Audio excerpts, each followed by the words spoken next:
Hey there. Tonight we're stepping softly behind the iron curtain into a world of wool socks, thin walls and steaming tea poured from kettles that squeal like tired old cats. This isn't a story about revolutions or secret meetings. Not really. It's something quieter. You'll be waking up in a Khrushchevka apartment in Leningrad in the winter of 1953, just months after Stalin's death. But don't worry, this isn't about him. This is about the kettle, the squeaky floorboard, the single gas burner that works only when it feels like it. It's about life that hums along in small, careful steps, beneath layers of coats and habits, and hot water rationing schedules. If you enjoy stories like this where history whispers instead of shouts and the past wraps itself around you like a heavy woolen blanket, you're warmly welcome to subscribe or follow along for more sleepy tales like this. Only if you'd like to, of course. And if you're listening tonight from Helsinki, or maybe from Hanoi, or perhaps tucked under blankets in Chicago, while snow taps the window, let me know in the comments. I love seeing where these quiet stories find their way. Now fluff that pillow, pull your covers a little higher, and let's begin. You wake before the light does. Not out of habit exactly, but because your back reminds you that you fell asleep on a mattress made of something that might once have been cotton, but now feels more like woven stone. The blankets are many, but none match, and at least 2 of them are actually repurposed overcoats. But it's fine. It's warm enough most nights. Except when it isn't.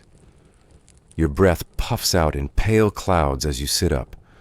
No alarm clock. Just the steady knowledge that if you don't get moving soon, the bathroom queue will be longer than the bread line last Thursday. And that's saying something. The flat around you is silent mostly. Your little brother has burrowed beneath the couch, which also happens to be his bed, the ironing surface. And sometimes when guests come over the dining bench, your parents are still asleep. Your mother curled next to the gas stove for warmth, not comfort, and your father half covered in a rug that used to hang on the wall. The entire apartment is about 14 square meters, and it contains a full life, sleeping, eating, washing, arguing, existing.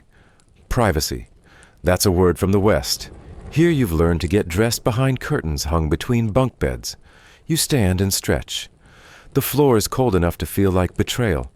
You slip on your felt slippers, one of which has a hole big enough to count as a window, and shuffle toward the door with your towel soap and a strong hope that no one's locked the bathroom again out of spite. The hallway is dim. The light bulb above flickers in Morse code. You pass doors from other families, each door nearly identical, except for tiny touches, a sticker of a flower here, a chipped ceramic number there. You hear coughing behind one, a snoring radio behind another, then footsteps. You speed up. You make it to the communal bathroom just in time to beat out the girl from room 5, who always sings in the shower like she's in the Bolshoi. You nod politely. She does not nod back. Inside, it's steamy chilly and vaguely scented like old soap and fresh floor cleaner. The sink has a crack down the middle, and the mirrors held together with what looks like electrical tape. You wash quickly under a trickle of water that ranges between tepid and existentially disappointing. There's a single shared bar of soap perched on a rusting wire shelf. No one knows who brought it. Everyone uses it. By the time you return to your flat, your mother is awake and already pouring water into the kettle, an aluminum one that whistles when it's happy and explodes with steam when it isn't.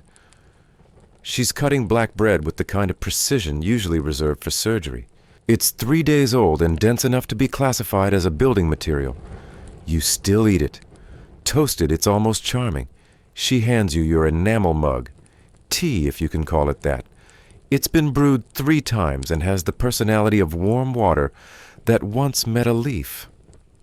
You add half a spoon of sugar strictly rationed and stare at it lovingly before drinking. Sugar is serious business. The rule is 1 spoon per adult half for children, and 0 for guests you're only pretending to like. You eat quietly at the fold-down table where a napkin becomes a luxury, and jam is a memory. There's a draft coming in through the window, but your mother's shoved a towel into the frame to block it. Above the stove, laundry is drying. Shirt socks a pair of underpants that you're desperately hoping aren't yours. You glance at the calendar on the wall. It's wrong. Still stuck on last month. No one's noticed. Or no one's cared. Or maybe the photo for this month is ugly. Either way, time keeps moving. Slowly. Like tea through sugar. You put on your coat, thick wool, and at least one size too big. Your father once wore it. Then your cousin. Then you. It smells faintly like the hallway and old pennies. Your scarf wraps twice around your face. Gloves are optional. You don't have any. Just before heading out, you check the window. It's snowing again, not heavily. Just enough to hide the cracks in the sidewalk and make the world look soft for a moment. You grab your metal lunch tin, bread egg, a piece of cheese if you're lucky. You're not lucky today.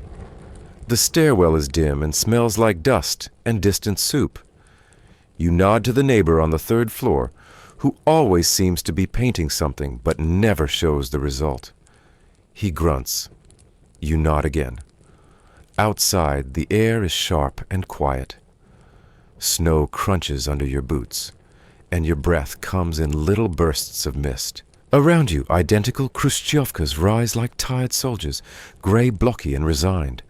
Built fast, built cheap, but built for families like yours. Nikita Khrushchev wanted every Soviet citizen to have their own space. It wasn't much, but it was something, and it was yours. You stand there for a second, scarf tickling your chin hands, tucked deep in your pockets. Another day begins. It won't be easy, but it will be yours. And sometimes that's enough. The moment you open the door to the hallway, the air hits you cooler than you expected, with the familiar scent of old varnish, boiled cabbage, and damp wool coats. It's too early for the sun, but not too early for neighbors. You clutch your towel, your bar of soap, and your hope tightly against your chest. It's bathroom time, and in a Khrushchevka that means strategy. Your building shares one bathroom per floor. That's 8 families, one narrow door, and no official schedule. Just an unspoken, often broken system of whoever gets there first wins. You know your odds improve if you move fast. Your slippers tap softly on the concrete as you make your way down the hall. The flickering ceiling light overhead buzzes like it's trying to keep a secret. You pass 3 doors. Behind one, someone's already clanging pots. Behind another, a radio hums low, playing what might be yesterday's news or last week's. You reach the bathroom door, breath held. You knock gently. No answer. You try the handle. Unlocked. Miracles do happen. You step inside, shutting the door behind you with a soft click. Though there's no real lock, just a sliding bolt that never quite lines up. The room is small, square, and colder than your apartment. A single dangling light bulb casts a sickly yellow glow over the chipped tiles and rust-flecked sink. There's a faint trickle from the leaky tap. In the corner stands a tub that's seen better centuries, lined with gray enamel, and a dent that looks suspiciously like someone once dropped a samovar in it. There's no hot water yet. It comes on by schedule 2 hours in the morning, 2 in the evening if the building manager remembered to turn the system on. But you've brought your own solution, a small metal kettle filled with boiled water. Your mother prepared the night before, now barely warm inside the dented pail you're holding. You set it down, carefully balance your soap on the edge of the sink, and undress quickly, shivering as your feet touch the damp tile. You pour the kettle water over your hands first, then your face. It's lukewarm now, but still better than the icy alternative. The sensation is oddly bracing enough to wake you fully, but not enough to call it pleasant. The mirror above the sink is cracked, and the word Zina is etched into the glass. No one knows who Zina was, but her legacy endures, fogged up every morning by breath and steam. You wipe a circle clean with the corner of your towel and catch your reflection, hair mussed skin, pale eyes still half asleep. You splash again. It helps. Soap comes next. It's a standard bar grayish beige, vaguely medicinal in scent, and shared between several residents. You don't think too hard about that. In this building, hygiene is an exercise in compromise. You lather quickly, rinse faster, and listen to the hallway carefully between each movement. The trick is not to linger. Outside, someone knocks politely at first, then not so politely. You call out 1 minute and begin to dry off, hopping a little from the cold. Your towel is small, but at least it's yours. It smells faintly of boiled laundry and the lemon soap your aunt once mailed from Odessa. You wrap yourself tightly and pull your clothes on fast layers over slightly damp skin. The usual Soviet morning dance. You open the door to find Mikhail from room 2, waiting arms crossed with his own kettle under one arm, and an expression that says, "I've waited longer." You smile sheepishly. He doesn't smile back. But you know he'll take just as long when it's his turn. Back inside your apartment, it already feels warmer, even if the heat hasn't come on yet.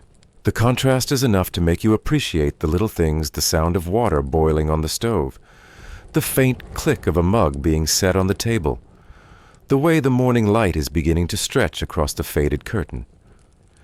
You set your towel on a chair to dry next to your brother's socks and your mother's apron. The chair creaks under the weight of its new laundry duties. You glance at the clock. Still early. But the rhythm of the day has begun. In Khrushchevka buildings, every family learns their own rhythm. Some rise early to beat the rush. Others wait until the last minute, dashing to the bathroom in a cloud of steam and curses.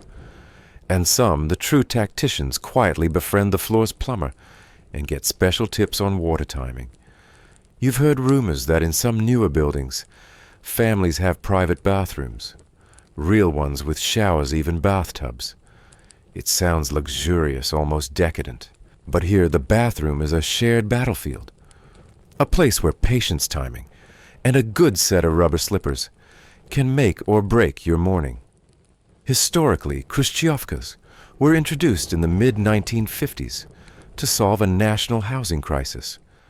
After the overcrowded communal apartments of Stalin's era, where up to 10 families might share a single kitchen and toilet, these prefab 5-story blocks offered a sliver of privacy. Each unit had its own kitchen, its own front door, but not always a full bathroom. In many cities, including Leningrad, early models came with only a partial upgrade sinks inside units, but bathing facilities still shared. It was progress, but with asterisks. One quirky but very real tidbit. In some buildings, residents made unofficial schedules for bathroom time. They'd post little charts in the hallway divided by family names and times. But being unofficial, they were ignored just as often as they were respected. Arguments ensued. Some passive-aggressive neighbors even started timing others with pocket watches. Time was rations, and toilet time was serious business. Back in your apartment, you begin making the bed, folding the blankets, smoothing out the coats-turned quilt, tucking the corners just so. There's no point in leaving it messy. The same surface will soon be your brother's drawing desk, your father's napping place, your mother's mending corner. Multifunction furniture is a Soviet specialty. As you finish, you hear the sound of someone using the sink next door. Pipes groan, water trickles, a kettle whistles, and in the distance a baby cries. Not yours, not your neighbor's. Probably 2 floors down. Still sound carries in these walls like secrets in a close-knit family. You pull on your scarf, adjust your sleeves, and glance out the window one last time. Snow is falling, gently coating the playground below, in a layer of powder that almost makes it look peaceful. A child in a red coat runs across it, trailing laughter like footprints. It's almost time to leave.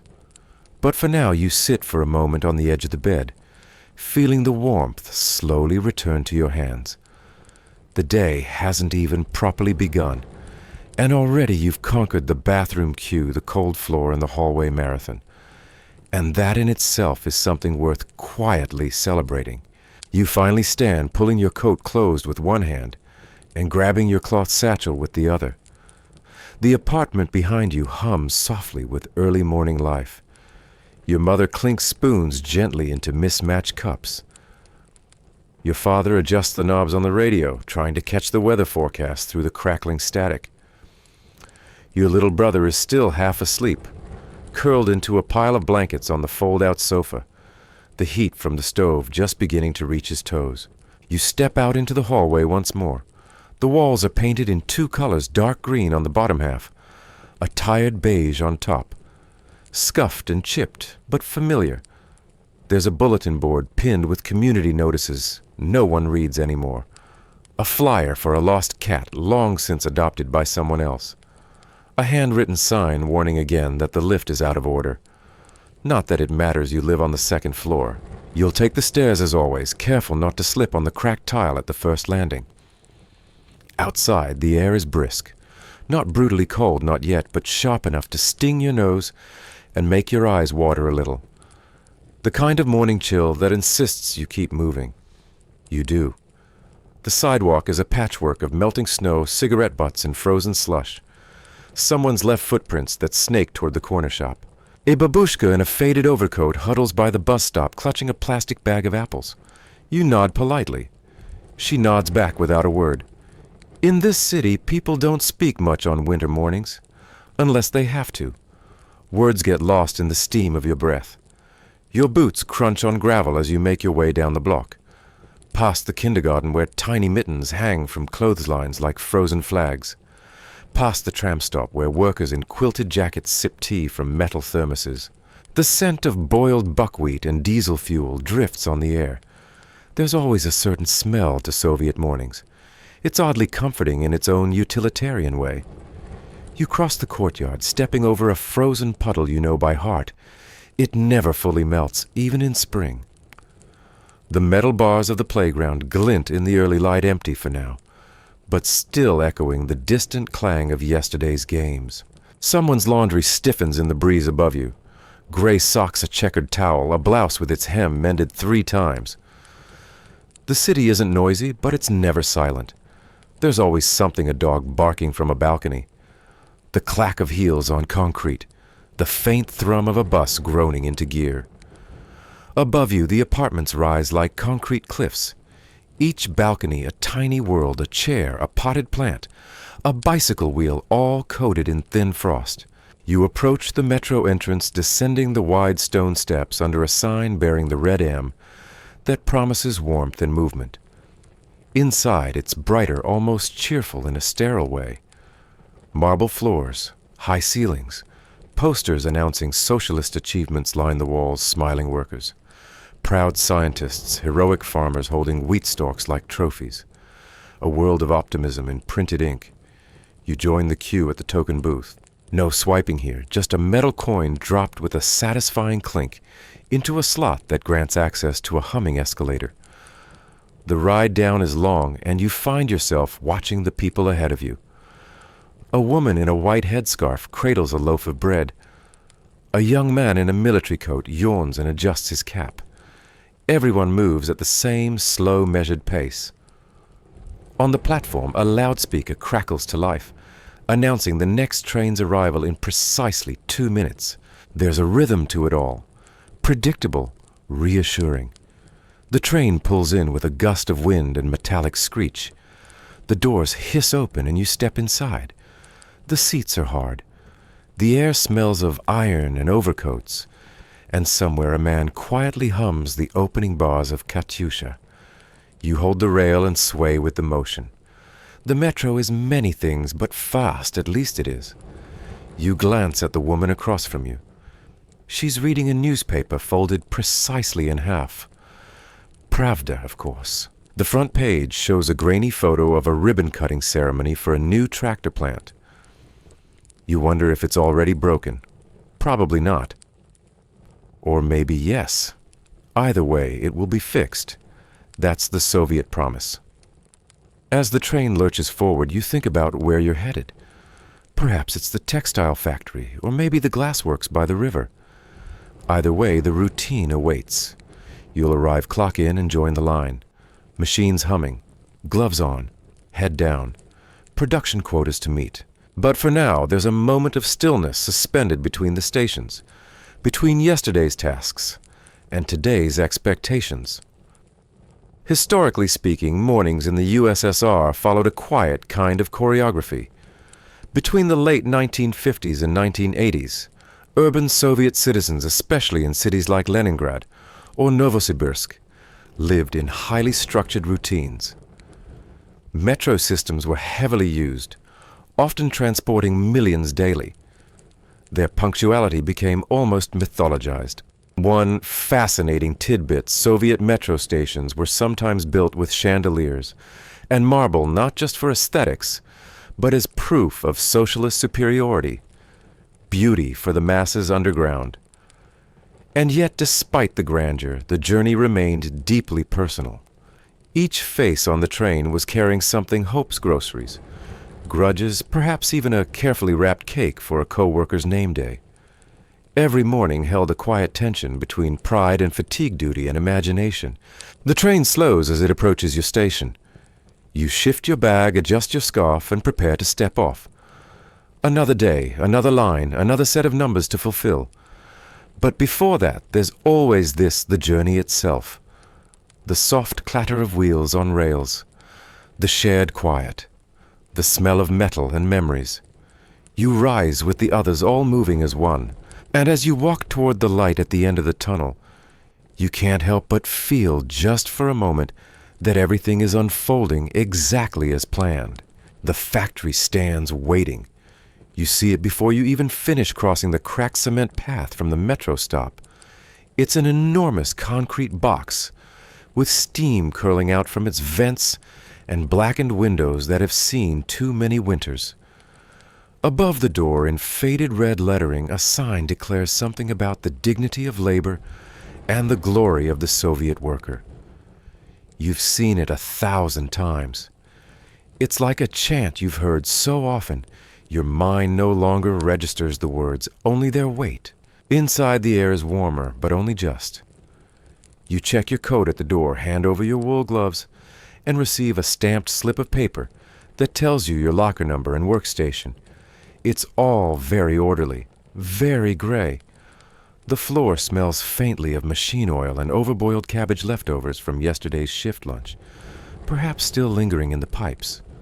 You clock in, not with a beep or a digital screen, but with a small punch card that clicks into a time-stamped metal machine. It's mechanical, reliable, and just slightly louder than necessary. The sound echoes faintly in your ears as you step into the main hall, where rows of machines sit like loyal animals waiting to be fed tasks. The noise is already starting gears, whirring belts, rotating someone yelling over the rumble to adjust the speed. A chorus of monotony. You make your way to your post, nodding at the same co-workers you've nodded at for years. No one says much before 9 a.m. In fact, they rarely say anything outside birthdays, broken parts, or new quotas. You slip on your overalls, tighten the buttons, and begin. The work is repetitive: assembling, packaging, sorting, but it's also oddly meditative. You know the rhythm by heart. Pull, turn, stack, repeat. And yet things aren't exactly seamless. The machine across from you jams. Again. You watch the supervisor pretend not to see. You watch the mechanic pretend to fix it. The official records will show full productivity today regardless. That's the expectation. Targets must be met whether the parts exist or not. There's a phrase for this in Soviet culture: doing it on paper, and it's almost an art form. Sometimes to meet those targets, numbers are interpreted generously. You're not encouraged to lie exactly, just to report things in a way that shows your enthusiasm for improvement. Historians still debate whether this widespread optimization was born of necessity or learned helplessness. But it worked. Sort of. During breaks, you head to the communal kitchen. You spoon some lukewarm barley stew into a dented tin bowl and sit at a long table shoulder to shoulder with co-workers. One of them pulls out a slice of black bread from their coat pocket, carefully wrapped in newspaper. Another has a piece of sausage, likely from the special store accessible only through connections. No one asks. You eat quietly, sip weak tea from a communal glass with a metal holder, and exchange glances instead of words. Still, there are moments. A birthday card signed in shaky block letters. A shared joke about the manager's absurd new memo. A coworker proudly showing off a new pair of check-made boots. Small things, but real. One quirky fact from this era. Soviet factories often doubled as social centers. Weddings were sometimes held in factory cafeterias. It was not uncommon to hang portraits of newlyweds next to production awards on the community board, a blend of steel and sentiment. Back at your machine, the hours blur. Noon becomes 3 o'clock in a heartbeat, or drags like molasses depending on your task. You measure time by the rotation of the second hand above the bulletin board, or by the breaks in the humming of the machines, or by when someone finally lights a cigarette near the back stairwell, even though it's officially banned. The factory world is closed off from the outside. There's no sunlight, no breeze, no hint of the life beyond its thick walls. But in a strange way, it's consistent, predictable. And in the Soviet Union, that predictability was a kind of comfort. At least you knew what the next hour held. You could count on that. Toward the end of your shift, there's a final push. An unspoken group effort to finish strong, even if strong is just getting the count to match the chart. When the final bell rings, it's not jubilant. No one cheers. But you do feel something like relief. You clock out, hand your card back, retrieve your gloves. The hallway feels colder now, though it probably isn't. You nod once more to the same faces. Some shuffle off toward the tram. Others linger to gossip, only slightly by the doors. As you step outside, the evening light is already fading. You're tired, but not shattered. Hungry, but not starving. It's a life. A structured, managed, perfectly average life by design. The plan was never for glory after all.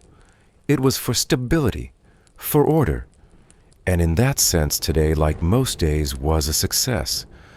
You walk home with that thought nestled quietly between your shoulder blades, alongside the weight of your satchel and the smell of metal still clinging to your sleeves. The street has changed a little. The shop windows glow dimly, the newspaper kiosk already shuttered. Children run between buildings, kicking up powdery snow, their shouts muffled by scarves and distance. Somewhere a neighbor tunes a radio. The familiar voice of a folk singer trickles into the cold.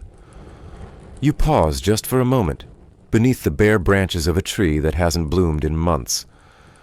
There's something oddly beautiful about this hour, the way the factory smoke curls against the navy sky. The way people, despite it all, keep moving forward. You don't wake up with an alarm clock, not exactly. It's more like the soft clank of radiators clicking on, or the distant scrape of a neighbor dragging their stool across the hallway. You stir, stretch, and remember it's a work day. Again. There's a chill in the air as you wriggle out from under the heavy quilt, and the slippers you slide into have seen better decades. But they do the job and you do yours. Because that's how the rhythm goes here. Downstairs, the stairwell smells faintly of boiled cabbage and damp wool. Someone left a mop leaning against the wall. You walk briskly past the communal mailbox, nothing exciting today, and head into the morning gray. Your breath makes clouds in front of your face. You're used to this. Half the city is walking just like you, collars up hats, pulled low bags swinging. Everyone heading somewhere they'd rather not linger in, but must. The factory gates are wide metallic and always slightly damp. You pass under the red sign, labor in the USSR is a matter of honor, glory, valor, and heroism. It's not sarcastic. It's just the wallpaper of your life. You nod to the guard clock in with your passbook and head to your station. Rows of machines wait, yawning and cold, until the supervisor flicks the main switch. The whole room hums to life, like a sleeping giant reluctantly waking up. You spend the morning assembling parts you don't get to use or stamping codes onto objects you'll never see again. The work is methodical, repetitive. There's something oddly calming about it. You find a rhythm in the motion. Screw press turn. Repeat. Occasionally, someone makes a joke dry and quiet, so it doesn't carry too far. The foreman has ears sharper than a hawk's, and tolerance thinner than spring ice. You don't mind the silence. There's a camaraderie in it. You know whose elbows always bump into you, who hums the same 3 notes all day, who always sneaks a sugar cube into their tea at break. Tea break is sacred. You gather near a small sink where someone has balanced a chipped kettle and a jar of loose black tea. No milk. Sometimes lemon if you're lucky. Usually not. The tea is scalding, the metal cup burns your fingers, but the warmth is welcome. You sip slowly, eyeing the wall clock. 15 minutes. Enough to stretch your spine, maybe tell a small story. Like the time a woman smuggled a kitten into the textile department and trained it to sleep in the yarn bin. Or when someone mistook a government inspector for a delivery man and offered him pickled fish. He didn't smile. After lunch, slices of dense bread beet salad, and the same soup again, you're back at it. Someone's radio plays low from their locker. It's always tuned to the same state-approved station, and the announcer sounds like he's perpetually smiling through a gray fog. You can't hear the words, but you don't need to. You know the tune. By 3, your shoulders ache. You glance at the productivity chart above the doorway. It's a rainbow of arrows and numbers. Everyone knows they're decorative. The real targets change depending on who visits and what mood the manager is in. One week you're behind, the next you're ahead. It's not your job to question, only to work. Eventually the bell rings. It's not dramatic. Just a clatter like someone dropped a pot down a stairwell. But it signals release. You wipe your hands, turn off your station, and cue to return your tools. The same faces, the same order. There's comfort in it somehow. Predictability in a world where few things are truly yours. But don't relax yet. The real work begins at home. You pass the same woman dragging a netted bag of potatoes uphill and the same man carrying planks that surely don't fit inside his apartment. The walk home is shorter in the evening, or maybe you just will it to be. Your building welcomes you with a clunking elevator that doesn't work, so you take the stairs again and greet a neighbor who smells like varnish. His hobby is furniture restoration. Everyone has a second job, whether they call it that or not. Inside your unit, the lights flicker once before holding steady. You hang your coat change into soft house slippers and breathe, briefly. Then it's time to cook. The fridge is half empty but organized. Cabbage, a few carrots, a jar of pickles, and something mysterious wrapped in wax paper. You wash rice peel onions and start a soup that could stretch to feed a village if needed. You light the gas stove with a match and keep the window cracked so the smell doesn't settle in the curtains. The curtains, by the way, were sewn by hand from recycled fabric, because nothing gets thrown away here unless it's truly beyond redemption.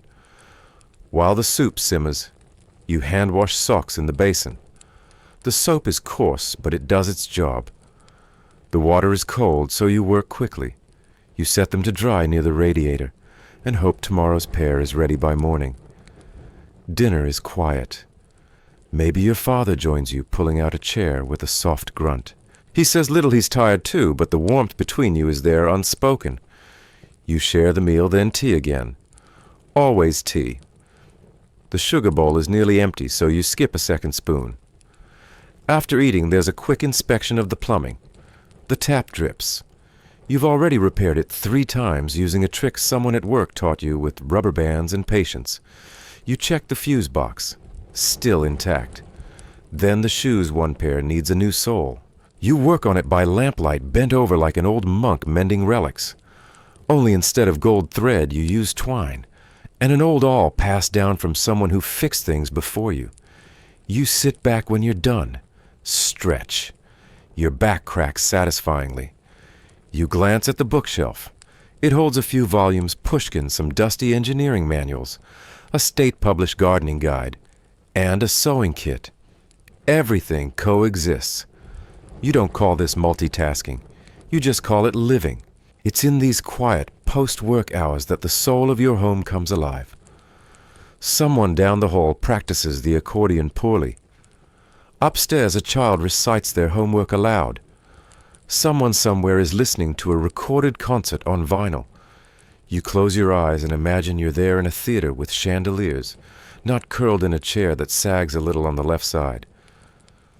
Here's a small fact you probably didn't expect. Some families used their balconies as freezers in winter. Meat, milk, even soup in pots lined up under blankets of snow, guarded only by a makeshift curtain. And it worked. Most of the time. You smile. You remember your neighbor's cat once got into someone's balcony freezer and dragged a chicken leg up 3 floors. You can still hear the yelling. The night deepens. You make a note to visit the repair co-op tomorrow. They might have light bulbs again. You also need thread. And maybe if it's your lucky week, coffee from the Baltic states, though chances are slim. You glance out the window. A woman is crossing the courtyard below, wrapped in a scarf, holding a cloth bag.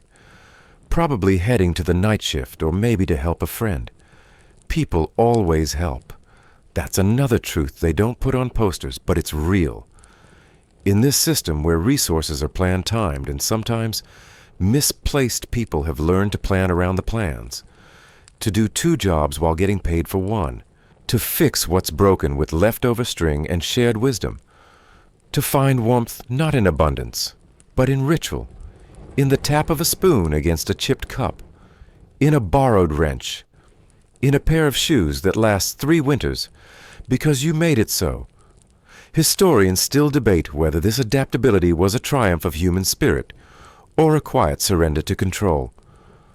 But to you, it's just another Tuesday, another quiet victory in a world where nothing came easy, but everything came shared. And as the kettle whistles again and the lights flicker one more time, you sit back in your chair, still in your work clothes, but slippered content and whole. Tomorrow the factory will hum again, but tonight your apartment hums first, and in that there is something close to peace. Evening doesn't descend in a grand, sweeping gesture. Here it seeps in quietly like steam rising from a kettle left too long on the stove. One moment, you're still peeling carrots under the flickering bulb, and the next, the window has turned black, its pane reflecting only your own tired face. The city beyond is still awake, of course, but it's softened now, muffled by snowfall, distant radio static, and the hush of neighbors settling in behind their curtains. You finish wiping down the table. The cloth smells faintly of vinegar and dish soap, a combination you've come to associate with endings of meals, of conversations of long days at the plant. You glance around your little corner of the world, this Khrushchevka flat you've called home for as long as you can remember. It's not glamorous, not even comfortable by most standards, but it's clean, it's warm, and it's yours in the way a pair of worn gloves become yours. Not because they fit perfectly, but because you've shaped them with use. Now comes the quieter part of the day, your nightly ritual with the yellow lamp and the battered wooden desk pushed against the wall. You flick the switch and wait for the familiar buzz of the bulb warming up. The light spills across the surface, illuminating a few scattered items. A stubby pencil, a sheet of lined paper, a tin of rubber bands, and your favorite, a dog-eared book of stories, approved by the state publishing house. Not your first choice, maybe, but it's all there is. And besides, it has its moments. Before diving into your reading, you reach for your school diary, or perhaps, if you're no longer a student, your daily logbook from work. It's not required, but you like to jot things down. Not feelings, those are better left unspoken in this place, but details.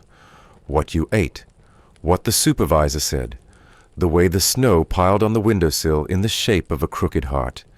It's here in this quiet, flickering hour that your world expands again. Not outward, there's nowhere to go, but inward, where memory and imagination twist together like the steam curling from your teacup. You take a sip, strong black tea, no sugar, and open the book. Tonight's story is an old folk tale, a boy with a magic fish, a grandmother with a scarf full of secrets.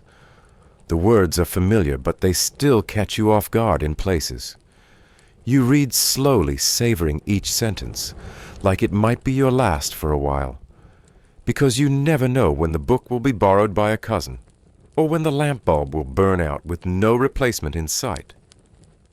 Outside your door, the building murmurs softly, a creak in the floorboards above. the clink of a spoon against enamel downstairs.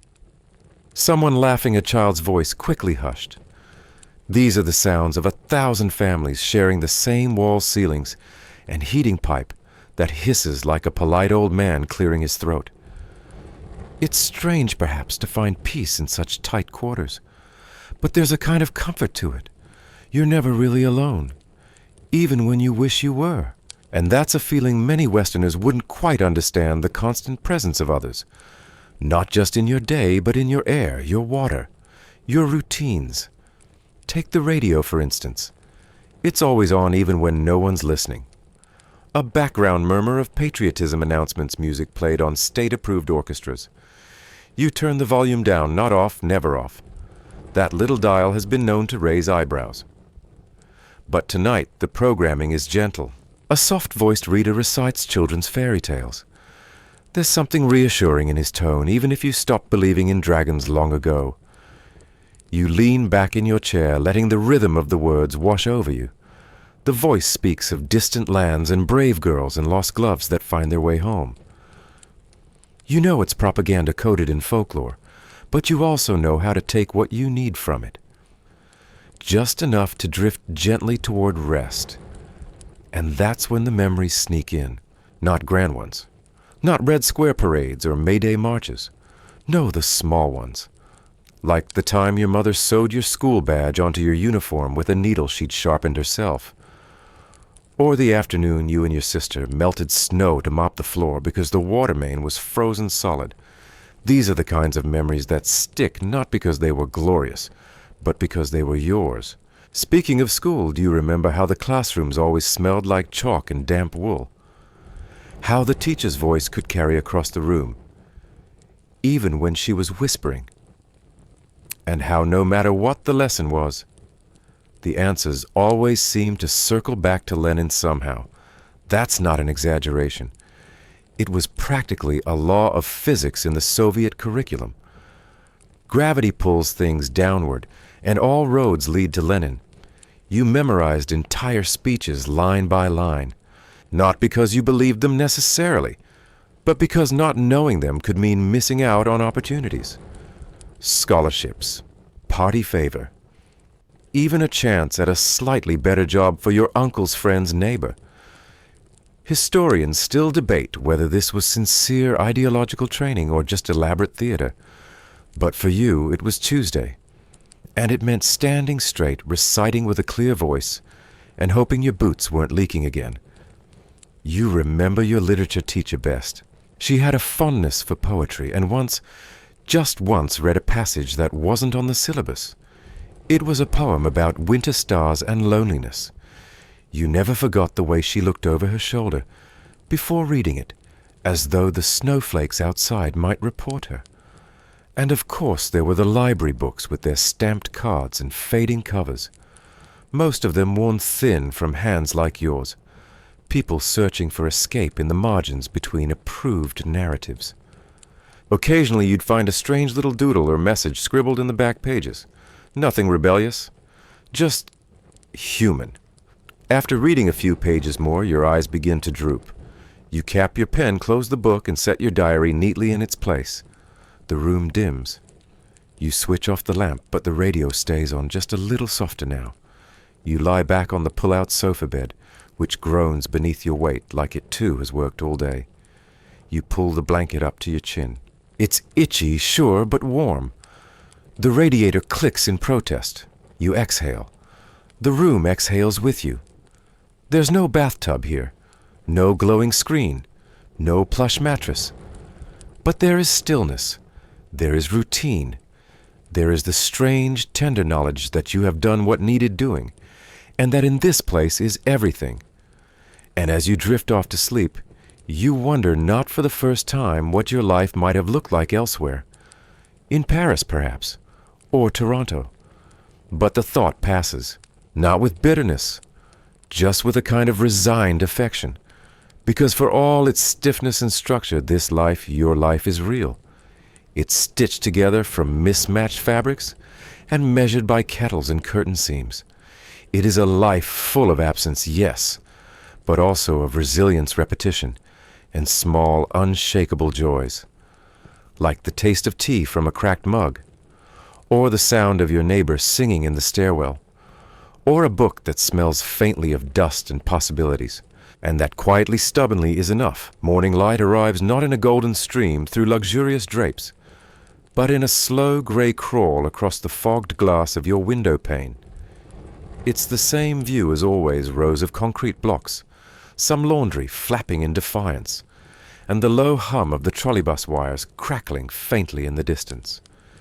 You lie still a moment longer, letting the warmth of your blanket cling to your limbs, before the routine calls you to rise. It's Sunday.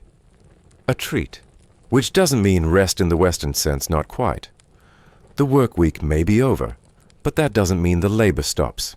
It simply changes costume. Today it's in the form of grocery queues, scrubbing the linoleum and boiling potatoes that will stretch across the week. Still, there's a softness to the pace, a kind of quiet camaraderie that hums just below the noise.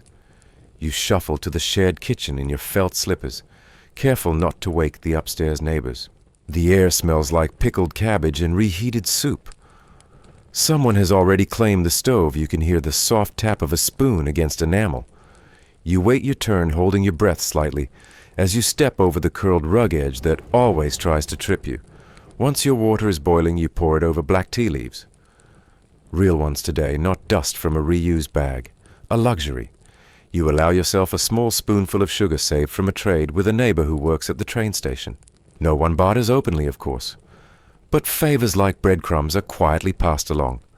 You carry your steaming mug back to the flat, and there, waiting in a woven basket by the couch, is your Sunday indulgence, a selection of worn, state-approved magazines, a borrowed newspaper, and best of all, a stack of reel-to-reel recordings for the small cassette player your cousin managed to bring back from East Germany. The brand is familiar. VEB Stern Radio Berlin. It hums when you turn it on like an old friend warming up their voice. You pop in a recording. The tape crackles and suddenly you're transported. It might be a concert by Alla Pugacheva, or perhaps a violin solo from a Bolshoi performance 10 years ago. Or if your cousin was feeling bold, it might be a bootleg copy of an Italian pop song, played faintly beneath the hiss of recorded air. A little forbidden magic, but you don't tell anyone, and you only listen quietly, never twice in a row. Entertainment in the Soviet Union wasn't always about what was available. It was about what could be borrowed, traded, whispered about. Watching a film in a neighborhood cinema was less about the story and more about the ritual, bundling into heavy coats, walking down icy sidewalks, the smell of melting snow and wool, standing in line, and squinting at the flickering screen while someone 2 rows behind you rustled sunflower seeds. You recall going to the movies as a child. There was a cartoon, something about a hedgehog in the fog. The animation was simple, poetic, almost sad. And yet it stayed with you, not because it dazzled you, but because it reflected something true, a kind of soft loneliness you couldn't yet name. These days you sometimes watch television if the signal is behaving. Black and white images flicker through the static. A children's puppet show a news anchor with careful hair, a patriotic drama about factory life that somehow always ends in triumph. The stories are familiar, but still you watch, not for surprise, but for rhythm. Repetition becomes comfort when uncertainty is everywhere else. And if you're lucky, truly lucky, a neighbor might invite you over for an evening visit. You bring your own glass because they don't have enough. They offer tea and a small plate of preserves, apple skin jelly maybe, or thick cherry paste spread on rye crackers. The conversation drifts from the weather to who managed to get soap last week, to a cousin's wedding in Omsk. It's not gossip exactly. It's a way of weaving human threads in a society that tried so hard to knit everyone into the same pattern. In these conversations, individuality reemerges not loudly, but gently, like embroidery beneath a uniform. Historians still argue whether these small acts shared tea, homemade jam, bootleg music, were subtle forms of resistance, or simply ways of surviving. You're not sure it matters. What you know is this: in a world so heavily prescribed, softness was often the most radical act of all. As night approaches, you prepare for the week ahead. Your coat is brushed clean, your shoes repaired again with cardboard insoles. You've sewn up the shoulder of your work blouse where the seam came loose. Your bag is packed with a metal lunchbox, 2 boiled eggs, and some leftover kasha wrapped in waxed paper. And then comes the part you always look forward to: your Sunday evening ritual. You light a candle not for ceremony, but for warmth and steadiness. You sit by the window blanket over your knees and open your journal. You write not about politics or hardship, but about small things: the sound of the neighbor's radio, the scent of the plum tea, the way the clouds looked like cotton scraps today. These entries may never be read by anyone else, but they're yours. In a world where ownership was collective, thoughts like these were among the few things you could truly keep. Finally, you tuck the notebook away, blow out the candle, and stand for a moment in the hush that follows. Outside, the wind presses against the window. Inside, your apartment is still. You climb into bed. The couch mattress sags predictably. The heating pipe ticks its familiar song. You pull the blanket up and close your eyes. Tomorrow, the rhythm resumes. Work, cue, soup. But tonight you hold on to something quieter, the knowledge that within the confines of system and structure, you've carved out something that belongs to you, a life shaped by necessity, yes, but also by care. Because in the end, it isn't about what you had or didn't have. It's about how you made it feel like home. You wake up the next morning to the same faint groan of the radiator and the smell of something starch-based boiling in a neighbor's pot. It's Monday again, though truthfully all the days blur a little when the scenery barely changes. Still, you sit up, blink into the pale light filtering through the curtains, and begin again. You fold your blanket, straighten the sofa cushion, and step into your day with practiced familiarity. Today will be like many others, and yet even the familiar has its textures. After dressing in your cleanest blouse and wool skirt, carefully pressed under a pile of books overnight, you brush your hair, pin it back, and make your way toward the apartment's single mirror. It's cracked at the edge, the silvering faded, but it still shows your reflection well enough to nod at yourself and say, not aloud, but inwardly, ready. Downstairs, the stairwell smells of damp wool and old varnish. You descend quietly. The neighbor's doors remain closed, though you hear a child humming behind one, and a radio softly buzzing behind another. You step into the cold air, and there it is, the street gray and already busy. Trams screech past on frozen rails, steam rising from manholes, people moving with hunched shoulders and stiff scarves. You're one among many. That's the point. Everyone belongs to something bigger than themselves, or so you're told. The factory isn't far, but the wind stretches the journey. When you arrive, you scan your pass and step into the great belly of the building. Inside, machines rattle and clatter in steady rhythm. It smells of oil and old rubber. You move through the familiar motions, checking gauges, fitting parts, recording numbers in your little ledger. The pencil you use is dull, but you've whittled it carefully to stretch its life. Productivity is measured, logged, compared. Your output is noted not for praise, but for compliance. Sometimes you wonder if anyone reads the logs, but still you fill them in. You always do. At midday, you eat from your tin lunchbox. Today, it's buckwheat and pickled cucumber. It's not much, but it's warm. And you eat beside your colleague, Yelena, who tells you about her cousin's wedding, which was celebrated with 2 cakes and 3 songs played on a piano with 4 working keys. You laugh, not because the story is funny, but because it's real and shared and has color in a world so gray. By afternoon, your shoulders ache, but it's a good ache, the kind that tells you the day is moving. You clean your station, wrap your scarf tight, and step out once again into the wind. This evening, though, is different. Because tonight your parents have visitors. You return home to find the little room warm with body heat, and the air filled with tea steam and the rustle of wrappers. They've managed to find chocolate, real chocolate, and a bottle of Georgian wine saved for special occasions. On the table are ceramic cups, mismatched but clean, and plates of pickled mushrooms, dark bread, and thinly sliced sausage that smells faintly of garlic and hope. The guests are old family friends, your mother's childhood companion from the Baltic coast, and his wife. They bring stories of coastal breezes of schools with ocean views of childhoods that were freer in small ways. You sip your tea, smile politely, and listen. You don't interrupt. You just let it wash over you like a radio program. Later, someone puts on a record. It's an old vinyl, a symphony, maybe Tchaikovsky, maybe something more obscure. The melody flows around the room like a blanket stitched from memory. No one speaks for a while. Everyone just listens. And in this rare silence, you let yourself think. You think about the smallness of your life, not in a sad way, but in a true one. You think about how you've learned to find beauty in patterns in routine, in well-folded linens and soft-boiled eggs. You think about how people make rituals out of limitations. About how resilience here isn't loud. It's quiet, domestic, tender. There's something touching about that. About knowing you are not free in the way others are, but that you are still human, still full of thoughts and preferences and laughter and love.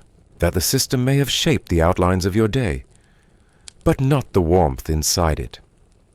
As the evening wanes and the guests pull on their coats, your father walks them to the door, and your mother begins collecting the cups. You help her.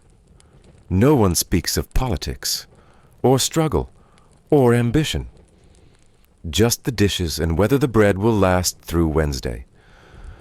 And when it's done and the room is once again dim and still, you slip outside.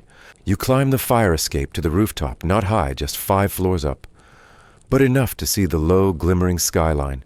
The buildings all look the same, squat and square, their windows glowing like orange dots in a game only the wind knows the rules to. Above you, the stars twinkle faintly. The air is cold, but not biting. Somewhere a dog barks. Somewhere a tram screeches. And somewhere inside yourself you feel strangely, comfortingly okay. Because this too is life. Not glamorous, not dramatic, but stitched together with consistency and care. With soup and shared stories with mismatched china, and state-assigned jobs with recorded lullabies and borrowed laughter. It may not be the childhood you imagined, but it is one that shaped you. And as you lean against the railing, letting your breath curl into the night, you realize something. You survived it. And more than that, you made it yours. The wind brushes your cheek. You close your eyes, and in the hush that follows, the story begins to shift. Not and just turn, because outside the borders of this world, other stories hum, other childhoods, other rhythms. Some quieter, some louder, but all filled with the same need to belong, to dream, to build something soft in a world that is often not. And so we move on gently across the world, to other small apartments, other morning routines. Not to compare, just to see. Because even behind very different curtains, we are still somehow telling the same human story. You wake before the sun in your modest flat in Leipzig, the city still cloaked in a soft industrial hush. There's a slight rattle as the central heating wheezes to life, though not quite enough to chase the chill out of the air. You slip from under your rough woolen blanket, the cold floor biting your heels, and make your way to the small kitchen, careful not to wake the neighbors through the thin panel walls. A kettle squeals faintly as it boils water for your instant chicory coffee. Not quite the same as the Western kind, but it'll do. You glance over at your neatly ironed uniform. A button-up work shirt, slightly threadbare at the cuffs, and navy trousers that were last refitted by your aunt with mismatched thread. You're the line supervisor at the local metalworks, a position that's not exactly glamorous, but it's earned with quiet pride. Leipzig in the 1970s isn't glamorous either, but it hums. The tram rattles outside right on time. A mechanical chorus that's so familiar you hardly notice it anymore. The sky turns a bruised gray as you walk to the tram stop, nodding silently to others in the queue, many of them carrying their own tin lunchboxes and a thermos of lukewarm soup. No one chats much in the mornings. Everyone knows their place, their rhythm, their queue number. By the time you're at the factory gates, the line workers are already gathering in the corridor. You're the brigade leader, a line supervisor. Not a manager, not quite, but you're responsible for keeping everything and everyone ticking. Your name is chalked on the daily board next to the production targets. 37 finished assemblies by day's end. Doable maybe if the drill press doesn't overheat again. As workers trickle in, you greet each one with a short nod. Claudia the welder is chewing sunflower seeds. Jörg is late again, but you say nothing. He'll make up for it in output, he always does. There's a kind of quiet understanding among you. You don't have the luxury of confrontation. Life here is about balance between expectation and reality silence, and expression duty and small kindnesses. The factory bell chimes and machinery begins to grumble to life. You're on your feet constantly, clipboard in hand, walking up and down the line, inspecting welds, solving stoppages, finding out why unit number 7's punch press is suddenly misaligned. There's a kind of rhythm to it, the clangs and hisses and low mechanical groans creating a metallic lullaby. You don't have time to daydream, not when quotas hang like weather over everything. But still you find little pockets of thought when you glance up and see grease-stained hands moving with precision, or hear the low hum of a favorite radio tune someone smuggled onto a cassette tape and now plays quietly behind their station. You take your lunch with the others in the break room, a tiled, slightly echoing space with long benches and a faint smell of vinegar and cabbage. Today's meal is rye bread, a hard-boiled egg, and pickled beets wrapped in wax paper. A co-worker shares a slice of Baltic sausage from their aunt's holiday trip, a delicacy you savor, slowly chewing it with a kind of reverence. That's the thing about life here, the smallest things feel enormous. A warm coat, a good pair of shoes, a cigarette after shift, a bonus of 2 marks. You don't talk politics. Not ever. Not even at home. You keep your questions to yourself. You don't disagree with the plan, not publicly. What's the use you learned long ago that nodding quietly is better than pushing back? There's an order to things, and in East Germany, order is non-negotiable. But there are small rewards, too. Because you're a reliable brigadier, you've been offered a vacation slot at a Baltic Sea holiday home next month. An actual apartment, with curtains and a functioning stove, all free through the trade union. You don't say it aloud, but that feels like winning the lottery. There's a rumor that the spot comes with coffee and oranges, too, though you won't believe it until you see them with your own eyes. The afternoon passes in a blur of checklists and machine resets.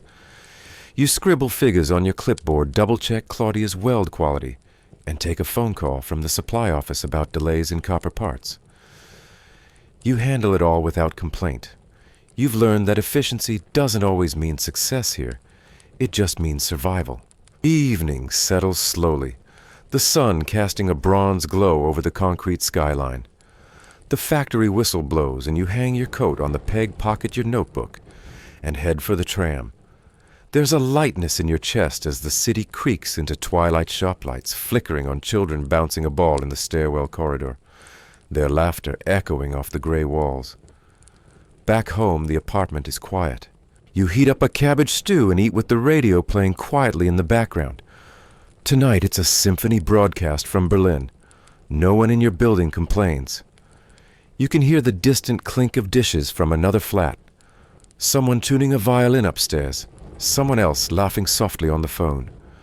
The walls are thin, but the life within them is thick. As you settle onto your couch-turned bed, you flip through a creased copy of a Soviet-era magazine featuring factory innovations from Minsk. There's a photo of a new kind of lathe. You trace it with your finger, not because you love lathes, but because they remind you that somewhere out there, someone else is working just as you are thinking. Similar thoughts, sipping similar soup and watching the same low wattage bulbs flicker in the ceiling. Outside, the city of Leipzig exhales. Chimneys puff gently against the sky, and you lie back beneath your quilt, not questioning much, but simply existing within the system's rhythm. Tomorrow you'll rise again, as you always do, and walk the narrow bridge between duty and quiet perseverance. And oddly enough, in a life defined by structure, that quiet perseverance feels like its own kind of freedom. The morning arrives with the clang of steel. You're already awake before the sun has fully crested over the low rooftops of Gdansk. The window in your small flat lets in a streak of cold gray light, filtered through the coastal fog that never quite seems to lift. The alarm clock didn't need to ring. You've trained yourself to wake just in time to heat a kettle, put on your rough overalls, and head down the stairwell before the hallway lights even flicker to life. The air outside smells like salt oil and coal smoke, the industrial perfume of a shipyard city. You pass by other apartment blocks that look just like yours, filled with the same rows of tiny balconies, the same heavy steel doors, the same neighbors you've passed silently every morning for years. A few babushkas in woolen coats sweep the icy sidewalks with brooms made of tied twigs. Somewhere a transistor radio is already murmuring a folk song, bright, plucky, defiant. It's always Polish folk music in the mornings, never Western pop. Not on the state stations. You walk to the tram stop.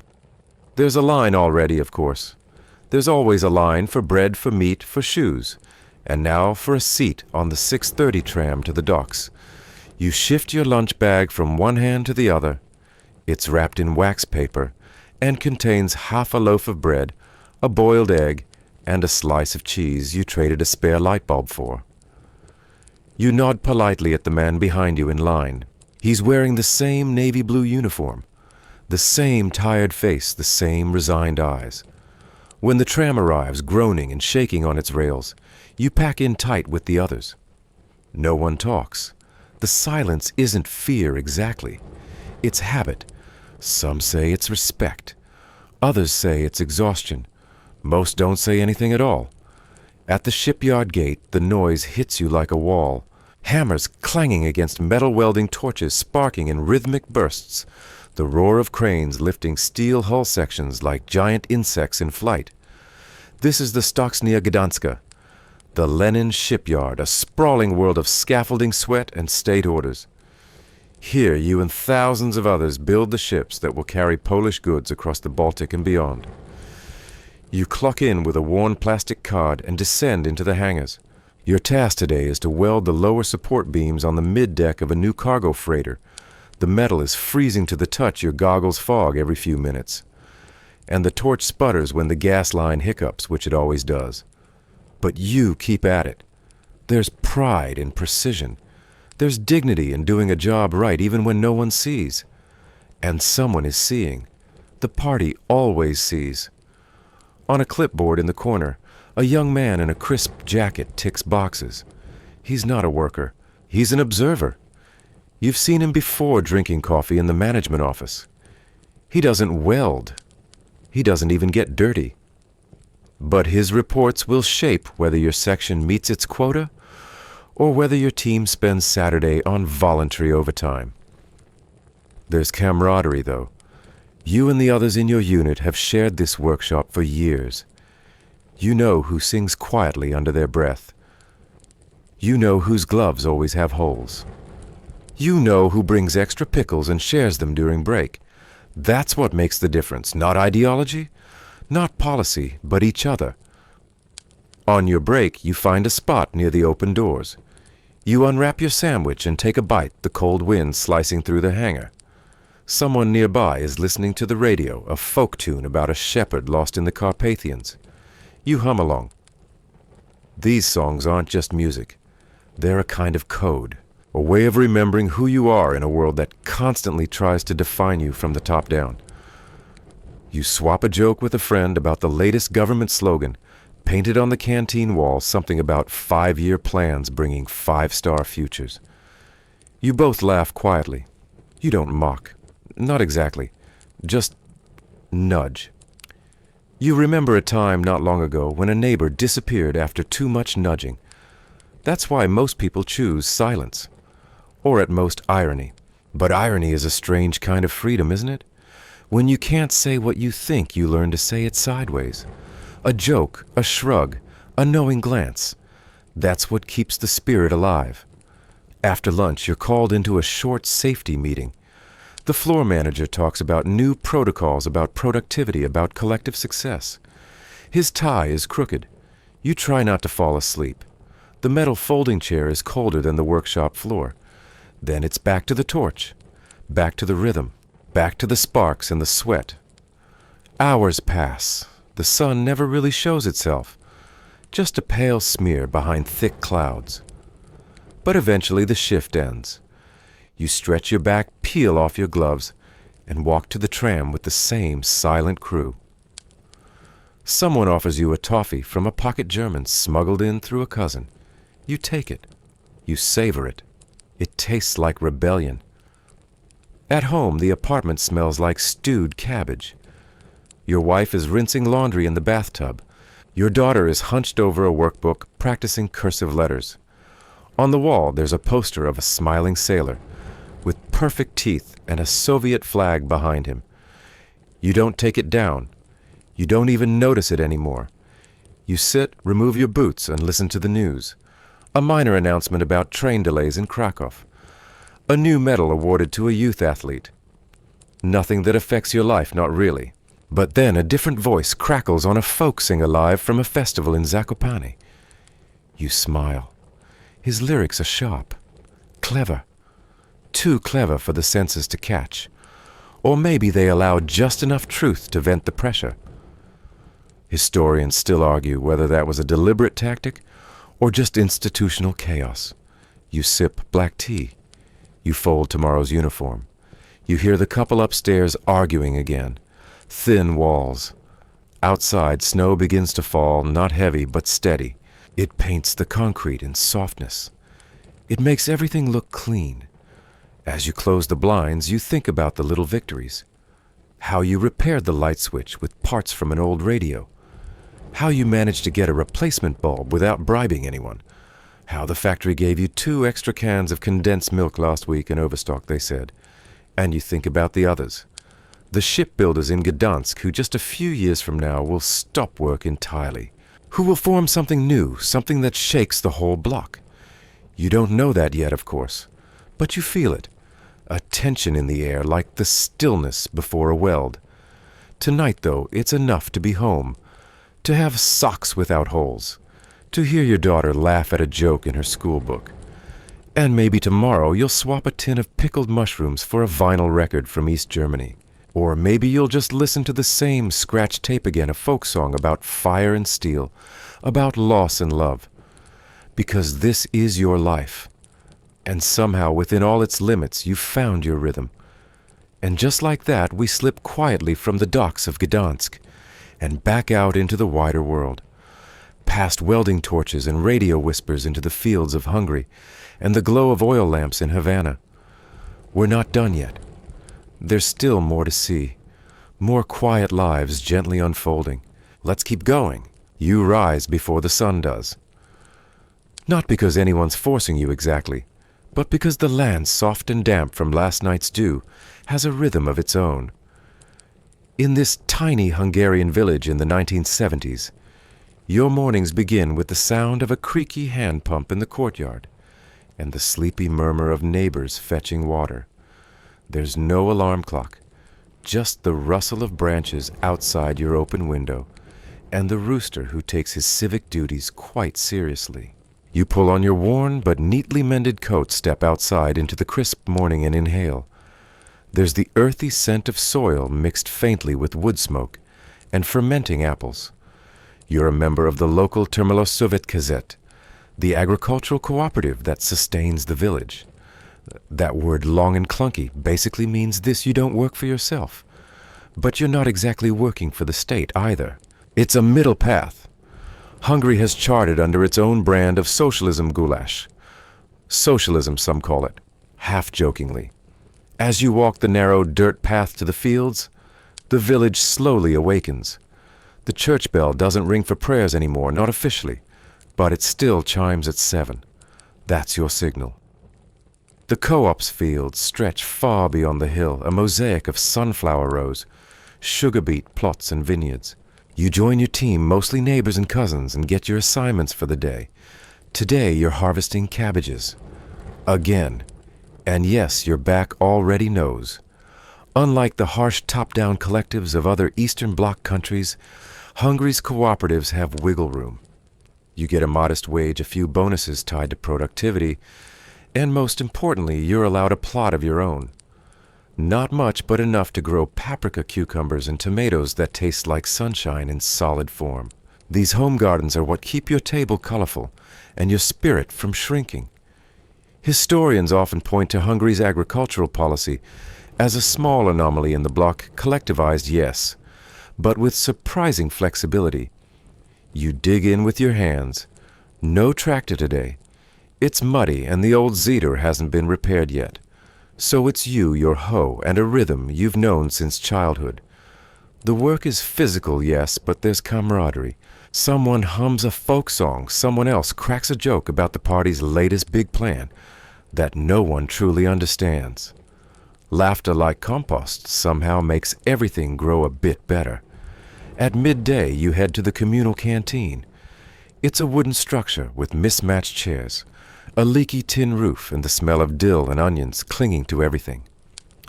Today's lunch is potato stew and bread, thick enough to hammer nails with. But it's hot, and it's free for co-op workers.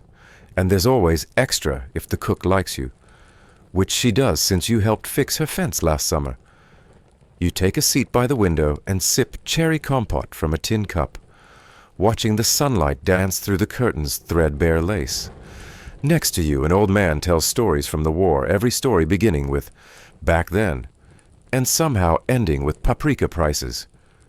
It's the same story every week, but you listen anyway. It's tradition after all. The younger workers occasionally roll their eyes, but you've learned to treasure these quiet repetitions. After lunch, you spend the afternoon tending your private patch of land near your home. It's not part of the collective, which means you're free to grow what you wish, and more importantly, to keep what you grow. A little capitalism tucked gently under socialism's quilt. You weed the rows of tomatoes, inspect the green peppers, and water your apricot tree. The fruit's not ripe yet, but you whisper encouragement to it anyway. Why not? This hybrid system, state collective by morning, personal gardener by afternoon, isn't glamorous, but it works. At least most days. The party still sends inspectors. There are quotas, reports, mandatory meetings, posters of smiling farmers in pressed shirts picking giant carrots. You don't look like them. Your shirt is faded and damp, your hair pinned up messily. But the carrots are real, and they're yours. Evening arrives in streaks of lavender, and rose brushing the sky above your red-tiled roof. You return home to your tiny whitewashed house, its porch covered in drying corn and garlic. Your dog, half shepherd, half trouble, greets you with a bark and a yawn. Inside, your spouse prepares a simple dinner, Lexo, a stew of peppers, tomatoes, and eggs rich with paprika from your own stash.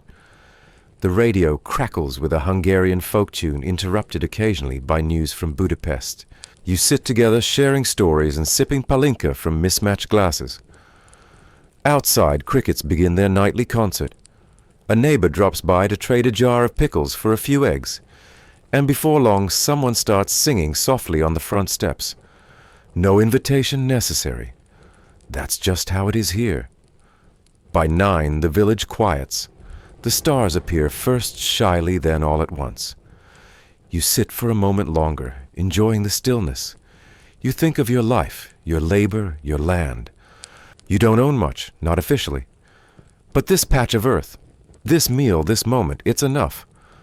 Hungary's model may be imperfect, may be watched closely by officials in Budapest, and even Moscow, but for now it lets you breathe. There's a lingering warmth in the air. You lean back and close your eyes. Historians still debate whether Hungary's agricultural cooperatives were a success or just a softer mask over a hard system. But from where you sit, belly-full hands, rough garden watered, it feels like something close to peace. And oddly enough, that's what the co-op gave you. Not luxury, not freedom in the grand sense, but rhythm, familiarity, a place to plant things and people to plant them with. Tomorrow you'll be back in the fields. There will be weeds to pull cabbages, to stack meetings to sit through. But for now, in the soft hush of a Hungarian night, you rest your head against the cool wall of your home and think not about ideologies or slogans or statistics, but about your apricot tree and whether this year's fruit might finally be sweet. The thought makes you smile, and somewhere in that smile, in that small act of personal hope, inside a vast system of plans and policies, you feel something quietly powerful. Continuity. Now let's walk on, just a bit farther to Bulgaria, where another worker, in another small apartment, is winding down her evening. And though the walls may be different, the feelings of repetition, of resilience, of making life feel like your own, are not so different after all. The elevator hasn't worked in 3 years. You sigh gently and begin your climb, 4 flights this time, which isn't so bad. The stairwell smells of cabbage soup and wet concrete, and your feet fall in rhythm with the thump of your cloth shoes. It's 1977 in Sofia, Bulgaria. You're home after a long day at the electrical works, and there's something oddly comforting in the creaky metal railing and flickering hallway light. Even the neighbor's dog barking on the second floor feels like part of your routine, like a punctuation mark that greets you each evening. When you push open the door to your apartment, the warm scent of honey bread and roasted peppers washes over you. Your daughter is already sprawled out on the floor, head buried in a Russian fairy tale, her legs swinging lazily as she reads. The television, a black and white Balkan tourist model, hums quietly in the corner, showing a dubbed cartoon one from the Soviet Union, of course, where all the animals wear hats and speak with impeccable revolutionary values. You set your tools down by the door, brush the dust off your coat, and head to the kitchen. The light above the stove casts a soft yellow glow, illuminating a pot of bean stew that's been bubbling gently since late afternoon. Your husband enters behind you, placing 2 small loaves of bread on the counter. He stood in line for 40 minutes to get them. You offer him a smile. No words are needed. This is just life. Bulgaria in this era is sometimes referred to half-jokingly, half-resignedly as the Soviet Union's most obedient student. Politically, things are very clear. Moscow speaks and Sofia listens. But inside your apartment, those macro decisions dissolve into simpler patterns of dinners, shared clothes hung to dry on balconies, and letters carefully written on onion skin paper. You're an electrician by trade, not common for women, but not unheard of either. Your factory manufactures cables and fuse boxes, all destined for Soviet clients. You don't ask where they go. Your task is to solder, assemble, and meet quotas quietly, efficiently, and without complaint. The factory is run with a kind of pragmatic strictness rules posted in the break room. Monthly inspections, official slogans printed in bold red across the walls. Labor is honor. Electricity is progress. You've seen them so often they fade into background noise. But there's camaraderie in the break room. You sip thick Turkish coffee, which no one calls Turkish, of course, from a shared metal cup. Listen to your colleague tell a joke about the Minister of Transport and a missing donkey and laugh, even though you've heard it 3 times this month. You don't talk politics, at least not loudly, but you do talk about shoes and the new Yugoslav shampoo that smells like oranges, and whether this year's vacation might include a few extra days at the coast. Ah, yes, the coast.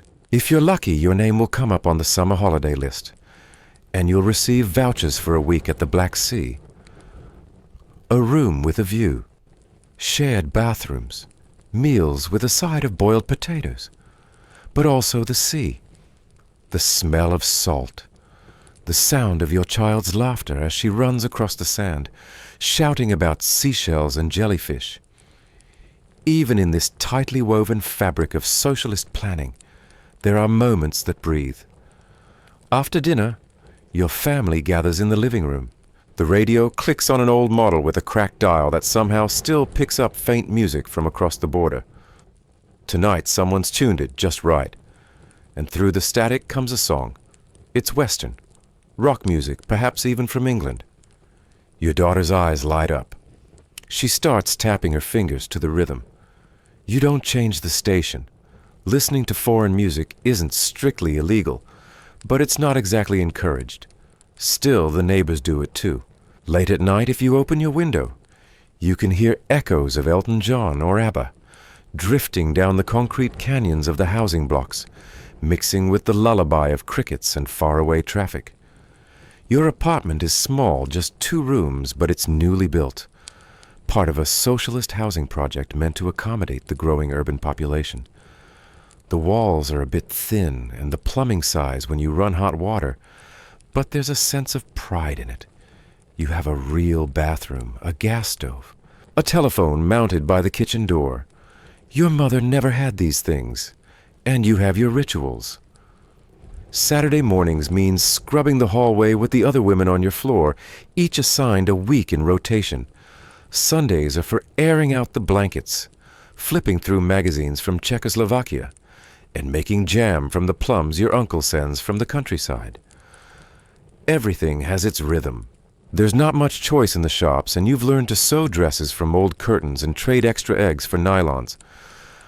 But the lack itself becomes a kind of language, a secret code of resourcefulness passed quietly from neighbor to neighbor. Need aspirin. Try the woman 2 floors down. Want a tin of sardines. The old man by the post office might help if you give him a little something in return. Sometimes you remember what your cousin wrote from the West in a letter, carefully phrased and stripped of anything too pointed. That there the stores are full, but the people seem distant.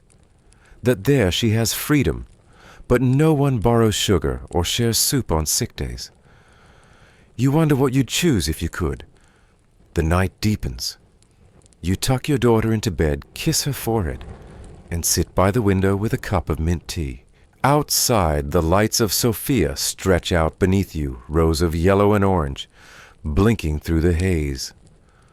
Somewhere, a tram squeals on its track. Somewhere, someone turns down the volume on their radio. You think about your day, the quiet clatter of wires, the smell of solder, the sweetness of the honey bread. It was not extraordinary, but it was yours. Bulgaria may follow Moscow's lead in every political step, but inside this small apartment, inside this quiet slice of evening, there is softness. There is warmth. There is somehow enough. And as you sip your tea and press your feet against the radiator, you think to yourself not of the slogans, not of the party, but of the way your daughter smiled when she found her lost hair clip, or the song you danced to on your wedding day, or the jar of apricot jam you're saving for winter. You think in short of life, and that more than anything is what carries you through. One shared meal, one song on the radio, one quiet evening at a time. Now let's journey even farther west, to Havana, where factory lights flicker and someone reads by the faint glow of a homemade lamp. You live just outside Havana, close enough to hear the occasional distant honk from a faded American car, but far enough that the dusty trees and tin-roofed houses form their own quiet neighborhood. The year is somewhere in the late 1970s, though no one around you seems to count years like that. Time is measured differently here by harvests, ration days, and the hopeful jingles of the evening news. Your day starts not with a blaring alarm clock. Those are a luxury few enjoy, but with the sound of your neighbor's rooster, the flap of laundry on the line, and the gentle hush of your mother boiling water on the kerosene stove. There's no rush in these mornings, not because life is easy, but because it is paced. Carefully, predictably, you sit on a low wooden stool to pull on your scuffed work shoes, and with your tin lunch pail tucked under your arm, you step out into the hot, humming air. You work at the local sugar mill, one of the dozens that dot Cuba's agricultural landscape, like slow-breathing metal beasts. When you approach the gates, the first thing you hear is the churning rhythmic, relentless. The sound of raw cane being shredded into pale fibers and sweet juice. You've long since stopped noticing the smell, a strange mix of burnt molasses and diesel. But the tourists, if they ever came here, would find it overpowering. It clings to your overalls, to your hair, to your dreams. Your role isn't glamorous. You help oversee the maintenance of the crushing equipment, making sure the belts don't snap, the gears don't seize, and the workers don't slip on cane juice. The machines are old many built before the revolution, but they're patched and repatched with Cuban ingenuity. You've welded parts from Soviet tractors to keep them running, and no one asks questions. The factory is hot, smoky, and noisy, but it runs. And that here is a kind of miracle. At midday, there's a break, brief but sacred. You sit with the others under a rusting tin awning, sharing stories, sandwiches, and the occasional sip of home-brewed coffee, kept warm in an old thermos. Someone has a battered radio, and it plays scratchy Guajira music when the signal allows. The songs are slow and wistful, full of longing for a Cuba that maybe never quite was, but still lives in the lyrics. There is pride in the work, even when the pay comes late, and the bonuses are more symbolic than material. You are told often that your labor is vital to the revolution. That sugar is not just a crop, it's a statement, a flag, a national identity boiled down into syrup and bagged for export. You've never left this province, but your hands, in a way, have traveled the world. And yet the most vivid moments of your day happen after the factory doors close. When the whistle sounds and you walk home, your back aching, your shirt stuck to your skin, you're not thinking about sugar quotas or pipe leaks. You're thinking about the smell of your neighbor's arroz con frijoles, about whether the electricity will stay on long enough to listen to the radio, and about whether the moon will be bright tonight, because that's the best reading light you've got. Your house is small but clean, with faded newspaper clippings on the walls and a mosquito net draped like lace over your bed. The electricity is unreliable, and tonight it's gone again as expected, but you're prepared. You light a lamp, one your grandfather made out of a recycled jar and an old wick, and settle into your chair with the book. The book is not new. Its spine is cracked, its pages worn thin. But it is yours. You found it years ago in a trade with a friend. He got your baseball cap. You got this tattered volume of Latin American short stories. You've read it so many times you almost know it by heart. But still, each time the characters come alive, flickering in the yellow lamplight like silhouettes on a wall. Sometimes, when the batteries still hold charge, you'll power up your little handmade radio. It was a gift from your cousin, an engineer, who managed to wire it to run on a battery, rigged from Lemon's copper coins and old flashlight springs. The reception isn't great, but if you're lucky, you'll catch snippets of music drifting from the other side of the sea. Boleros, tangos, even the occasional Beatles track, though officially no one listens to that here. The sounds blend with the evening breeze and the smell of cooking oil and jasmine from the porch next door. There, your neighbors, 3 sisters who work at the sewing cooperative, are strumming a guitar and singing in imperfect harmony. The sound is imperfect, too. Raw, warm, human. And in that moment, with the candle flickering, your book in hand, and the soft chords trailing through the window bars, you feel not wealthy, but full. Children play barefoot in the alleyway, using bottle caps for baseballs and sticks for bats. You watch them through the window as you sip a cup of tea, more leaf than flavor, but warm nonetheless. The neighbor's son is trying to sell mangoes from a cart he made out of scrap wood and an old bicycle tire. His call, Mango Maduro, rises like a song, half commerce, half ritual. At the dinner table, your family shares rice and beans, a few slices of fried plantain, and laughter that feels more sustaining than calories. The stories are often the same, of your aunt's parrot who swears in 3 languages, or your cousin who once fell asleep in a bathtub during a blackout. You've heard them all before. You love them all the more for it. Later, as the heat finally softens and the streets grow quiet, you step out for a moment of air. The stars in Cuba always feel close, like they're leaning in to listen. You lean on the balcony railing, arms crossed, and think about your day. Not the mechanical failures or the sugar dust in your eyes, but the moments in between. The shared coffee, the soft radio static, the smell of salt from the coast. These are the things that anchor you. And no, your life is not easy. The factory is aging. The government makes promises it cannot always keep. There are shortages of flour, of soap, of things too basic to name. But here in your small patch of Havana, you have made a life. With little, yes, but never with nothing. There's an old saying your father taught you. El que no tiene inventa. He who has not must invent. And that more than any political slogan or rallying chant is the heartbeat of your Cuba. You have made your own light, your own music, your own resilience. Historical fact. After 1959, Cuba placed heavy emphasis on collective agriculture, especially sugar production. Mills like yours became central to both the economy and national identity. Workers were celebrated in posters, speeches, even school textbooks. Sugar was more than a product, it was a symbol. And the tidbit. When the power went out, many Cubans got creative rigging. Tiny radios using citrus fruit batteries or mining old Soviet parts for copper wire. These little radios, often no larger than a book, became lifelines to outside culture. News, music, a different world buzzing faintly through the night. As you turn back inside, you glance one more time at the stars, and you think not of revolution or rhetoric, but of how tomorrow someone will sing again. Someone will read under a jar lamp, and someone somewhere will invent a way forward using whatever they have. Because even in silence, even in shadow, people continue. And just as it was in Cuba, so it will be far away, and just ahead in another land shaped by planning and hope and habit.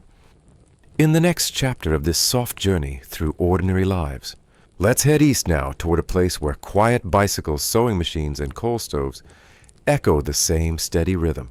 You wake to the squeak of an old metal fan wobbling slightly on its axis, gently chopping the air in your shared room.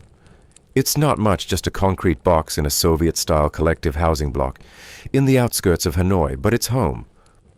A thin mattress mosquito net, tinged yellow with age, and a shared wardrobe, crammed with folded shirts made from the same bolt of dull, coarse cloth. Morning doesn't so much begin here as it quietly slides into being. There's no alarm, no sharp call to action, just the familiar rhythmic sound of slippers scraping against concrete as your neighbors rise one by one and shuffle toward the wash basin down the hall. It's sometime around 5:30 a.m., though you haven't checked a clock. You don't need to. Your body, after years of this life, just knows. As the soft light of dawn seeps through the tiny bathroom window, you queue with your aluminum cup, waiting for your turn at the communal tap. One tap, 6 families. Everyone gets their moment. You rinse your face, spit into the floor drain, and return to your room, just in time to catch the scratchy radio voice announcing the day's weather, humid of course, and reminding citizens to work well for the good of the collective.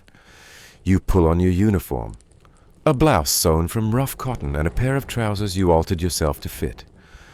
The material is surplus from the cooperative's main textile production run, stiff grayish, and a bit too warm for the season. Still, it's clean, and it fits. And in 1980s Vietnam, that's already a quiet victory. By 6:15, you're wheeling your old bicycle out of the courtyard, weaving through the alley past rows of half-painted buildings. You pass by your neighbor, who's busy pumping air into his tires using a contraption he built from a broken foot pump and part of a rice cooker. The street is alive with the usual sights. Children brushing teeth in doorways, a woman pouring tea from a kettle, heated over coal, and a line of workers balancing plastic baskets of tools on their shoulders. You ride carefully over the potholes, careful not to let your rickety bike rattle itself to pieces. Some people joke it's a miracle your bicycle's still in one piece, held together with borrowed bolts, coat hanger wire, and hope. But it's gotten you to the garment cooperative every day for 5 years now. and you trust it more than you trust the neighborhood water pressure. You arrive by 7 a.m. joining the long line of women already outside the gate. Everyone's chatting quietly. Not gossiping, no, not really. Just exchanging news about food coupons, whose child passed their math exam, and whether the neighborhood sewing machine repairman is back from his visit to the South. You smile, nod, and clock in with a paper card dipped in a metal box that stamps your arrival with a satisfying thunk. The factory smells like starch dust and faintly coffee from the manager's office upstairs. But most of all, it smells like cloth. Piles of it. You can tell what type of fabric's in production this week. Just by the scent this week, it's stiff cotton. The kind used to make uniforms for primary school students. You're one of the more experienced seamstresses here, so you're given the layout pattern first. You cut with slow, practiced movements, trimming excess fabric and sorting usable scraps into a basket. Those scraps, they're gold. Everyone here knows how to salvage every inch what's too small for a collar, might still make a pocket or patch. You've made entire outfits for your daughter, from what others might consider waste. Nothing is wasted here. Not a button, not a thread, not even the clear plastic bags the cloth arrives in. At 10:30, the work whistle blows. Break time. You stretch your arms and join a few others in the shade of a frangipani tree just outside the side door. One of the older women opens a thermos and offers you a cup of green tea. It's bitter smoky and exactly what you need. You talk quietly about the new cooperative goal to produce 10,000 uniforms this month, and whether the factory might get a new delivery of Japanese thread soon. Someone jokes that the real reward would be a fan that doesn't sound like a dying animal. Everyone laughs. Because it's true. Lunch comes just past noon. You eat in shifts. The canteen offers boiled morning glory, a scoop of rice and tofu with tomato sauce. If you're lucky, someone might pass you half a pickled egg. Today you brought a bit of home-cooked food courtesy of your mother-in-law, who wakes at 4 to prepare meals over a coal stove. You unwrap it carefully and share a few bites with the girl next to you. She's new, barely 17 and already working 6 days a week, just like you did once. Back in the workshop, the air is thick with lint and the rhythmic pulse of sewing machines.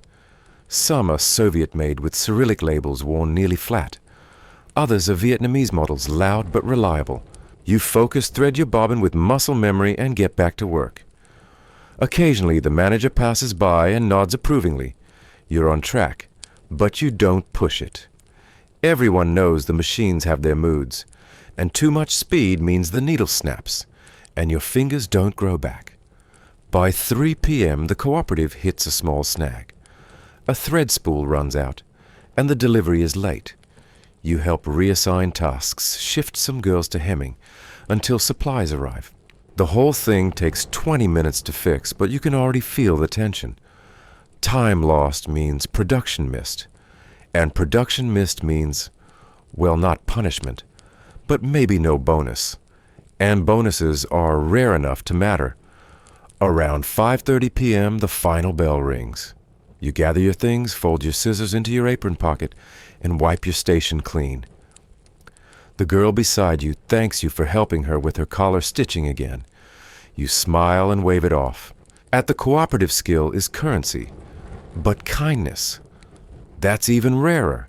You ride home in golden light, your bicycle squeaking gently with every bump. Your legs ache, your back is stiff, but your heart feels steady. You survived another day. Better yet, you helped someone else through it too. Back in the collective housing block, the evening routine begins. You queue for the communal stove, a simple gas unit, named affectionately Chai Fa Chi Shit, named, of course, for its charming habit of either lighting up like a dragon or refusing to light at all. You laugh along with your neighbor, who jokes that the stove has more personality than her boss. You cook a small meal, sautéed greens rice and a bit of preserved pork your cousin sent from the south. Then you eat slowly, sitting on the floor with your family. After dinner, the radio comes on. Your father fiddles with the antenna trying to catch a program about agricultural tips. But tonight it's just static. So instead, you and your neighbors gather in the corridor where someone has set up a chessboard. The children play the elders' chat, and someone passes around a tin of homemade cookies. Well, crackers really, but with enough sugar to count as dessert. As the night deepens, you return to your room, light an oil lamp, and unroll a bit of leftover fabric. It's bright orange with the strange pattern leftovers from a shipment meant for export. You sew, slowly patching a hole in your son's shirt. The stitches are uneven but strong. You've gotten good at sewing in low light. You hum as you work a lullaby your mother once sang to you. Eventually, the lamp flickers low. The fan has stopped no electricity again. But you're used to this. You lie back on your mattress, pull the thin blanket over your legs, and listen to the sound of someone humming 2 doors down. A child laughs. A kettle whistles. Someone shouts gently for their daughter to come inside. This is not comfort in the Western sense, but it is something softer, steadier, familiar. You stare up at the ceiling where a small crack runs across like a quiet river. You think for a moment about how strange it is that within all these rules and shortages and schedules, you've built something warm, something small and human, something real. The cooperative may own your hours, but the evenings, the laughter, the kindness, the bright orange shirt, those are yours. And maybe that's enough. Tomorrow will bring more thread, more fabric, more quotas. But for now, as you drift off, you let your thoughts wander to lighter things. Maybe if there's extra thread, you'll make a doll dress for your niece. Or finally sew those curtains your husband's been asking for. The world outside may be uncertain, but in this little room, lit by oil and stitched with care, you found something that feels just a little like peace. And as sleep creeps in like a soft tide, you hold on to that. You stand barefoot on the rough wooden floor of your apartment. Not in Moscow, not in Havana, not in Hanoi, not even in Leipzig. Just here, anywhere. It doesn't really matter. The air smells faintly of warm metal and black tea. You can hear the gentle hum of neighbors' laughter in one room, a cough in another, the faintest clink of ceramic dishes being washed in a communal sink 3 doors down.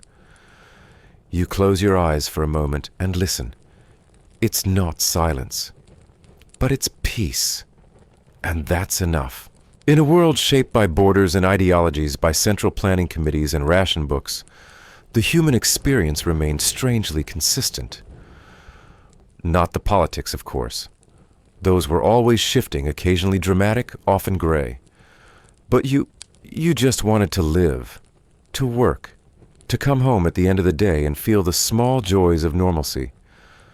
The systems tried to shape everything, what you learned, where you worked, what you bought, and how you thought. And yet, people found their way around it. Not always to rebel, but to breathe. You remember the days in Moscow, queuing up for apples, comparing the softness of your neighbor's soap with your own. You remember trying to sew a winter jacket from an old train curtain. You remember boiling potatoes with your family, and laughing over the radio announcer mispronouncing a foreign name. And perhaps in Leipzig you learned how to take pride in doing your work properly, not because someone in an office tower expected it, but because your team did. Because Mikhail from Shift 3 always fixed the machines with his bare hands, and that made you want to do better too. In Havana, you remember someone once said, "We have little, but we live loud." And it was true. There was never enough light bulbs, never enough meat, never enough reliable electricity, but somehow the music never stopped. The guitars still played. The children still laughed in the courtyards, as if everything around them wasn't held together with spit and recycled wiring. You wonder how many other places under other governments could say the same. In Hanoi, it was the sewing machine that connected everyone. That rhythmic whir of metal-pressing fabric stitching stories into each hemline. You'd pass through a corridor of soft chatter and know who just had a baby who needed new sandals, and who had managed to get their hands on a real bar of soap from the Soviet Union, a special treat, even in East Germany, where everything had a label and everyone had a file. The human impulse to play peekaboo with the rules remained. You never said it out loud, but the posters on the wall, those confident faces, and red banners blurred into the background after a while. What you really noticed was your friend's new haircut, the way the factory cat had finally had kittens, and how your daughter's drawing of the Brandenburg Gate looked strangely like a slice of cake. Perhaps it was her way of sweetening the world around her. It's strange, isn't it? How easily we underestimate people living under tight control. As though the absence of consumer freedom means the absence of emotion. But every night someone still lit a candle, shared a story, folded a paper crane, whistled while cooking, wrote in a journal not for publication but for memory. And every morning someone still stood before a cracked mirror, rubbed the sleep from their eyes and said, "Well, let's begin again." There's something quietly resilient in all of that. You remember during the coldest month in your Khrushchevka flat, the heating was out for nearly 2 weeks. Everyone in your stairwell shared what they had. Extra blankets, leftover cabbage soup, even a portable heater someone had acquired through less than official means. You spent evenings wrapped in your grandmother's old shawl listening to her retell the same wartime stories over and over, and you laughed. And she laughed. And somehow the cold didn't feel quite so sharp when wrapped in memory. In Bulgaria, a neighbor once gifted you a loaf of honey bread just because you helped them carry their shopping. In Hungary, a child gave you a bouquet of wildflowers after you fixed their broken bicycle wheel. In China, a stranger handed you a roasted sweet potato on a snowy morning. These weren't grand gestures. They were just human. Governments rose and fell. Plans were implemented. Plans failed. But all the while, people went on loving cooking, cleaning, joking, whispering, writing, and dreaming whether they were supposed to or not.